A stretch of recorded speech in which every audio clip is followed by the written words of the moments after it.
Praise the lord. నీ ప్రయత్నాలు విఫలం కావు. అనుదినము దేవుని కృపావార్త కొరకు ఎదురు చూస్తున్న ప్రార్థిస్తున్న ఆత్మీయులారా, మరి నేటి వాగ్దానంగా నీ కోరికను ప్రభువు సిద్ధింపజేసి మీ ఆలోచన యావత్తును సఫలపరచును. కీర్తనలు 24. మనం ఆలోచిస్తున్న ఆలోచనలు దైవ చిత్తానుసారమైతే ఖచ్చితంగా ప్రభు మీ ఆలోచన యావత్తును సఫలపరచునుగాక. ఆమెన్. అంతేకాకుండా మీ కోరికను సిద్ధింపచేసి అన్నాడు, చెడ్డవారి హృదయంలో చెడ్డ కోరికలు ఉంటాయి, భక్తుల హృదయంలో భక్తిపరమైన కోరికలు ఉంటాయి. నీతిగా జీవిస్తూ దేవుని చిత్తం నెరవేర్చాలనుకున్న వారి యొక్క ఆశ ఉంటుందే, ఆ ఆశ భంగము కానేరదు అన్నాడు. భక్తిహీనుని ఆశ భంగమైపోవును అన్నాడు. మరి కోరికలు అనేవి అందరికీ ఉంటాయి, కానీ యథార్థమైన భక్తి కలిగిన నీతి మార్గంలో జీవిస్తున్న వారి కోరికలు వారికి మేలు, ఇతరులకు మేలు కలిగించాలని, దేవుని చిత్తం చేయాలని, దేవుని ఉద్దేశాలు నెరవేర్చాలని, ప్రతి ఒక్కరూ మేలు పొందుకోవాలని, ఆత్మలు రక్షించబడాలని, మీకును మీ కుటుంబానికిని మీ చుట్టూ ఉన్న వారికిని మేలు కలిగే మంచి ఆలోచనలు మీరు కలిగి ఉంటారు.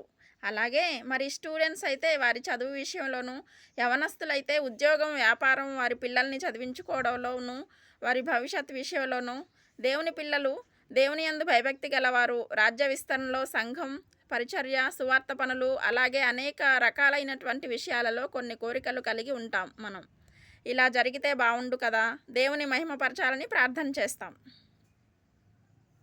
హల్లెలూయా. దేవునికి మహిమ కలుగును గాక. Praise the lord.